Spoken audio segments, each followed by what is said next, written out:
ಅದನ್ನು ನನಗೆ ತಂದು ಕೊಡುವಿರಾ? ಬೇಡ ಸೀತೆ, ಬೇಡ. ಆಸೆ ದುಃಖಕ್ಕೆ ಕಾರಣವಾಗುತ್ತದೆ. ಆ ಜಿಂಕೆ ಆಸೆಯನ್ನು ಬಿಟ್ಟು ಬಿಡು. ಇಲ್ಲ ಆರ್ಯಪುತ್ರ, ಇಲ್ಲ. ನೀವಿಬ್ಬರು ಕಾಡಿನಲ್ಲಿ ಹಣ್ಣು ಹಂಪಲು ಗೆಡ್ಡೆಗೆಣಸು ತರಲು ಹೋಗಿರುತ್ತೀರಾ.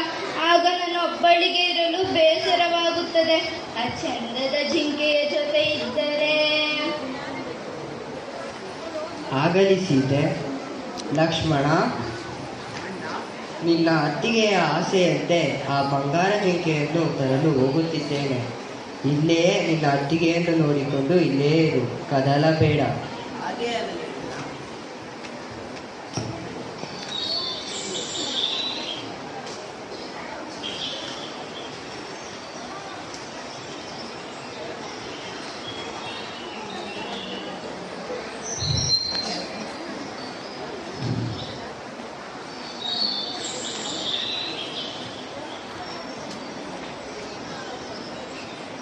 ಲಕ್ಷ್ಮಣ, ಲಕ್ಷ್ಮಣ!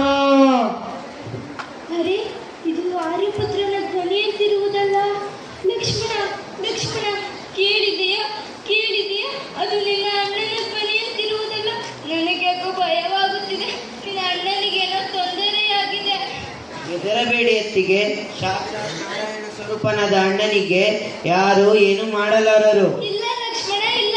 ಬೇಗ ಹೋಗು. ನನಗೆ ತುಂಬಾ ಭಯವಾಗುತ್ತಿದೆ. ಹೋಗು ಲಕ್ಷ್ಮಣ, ಹೋಗು, ಹೋಗು. ಆದರೆ ಒಂದು ವಿಷಯ,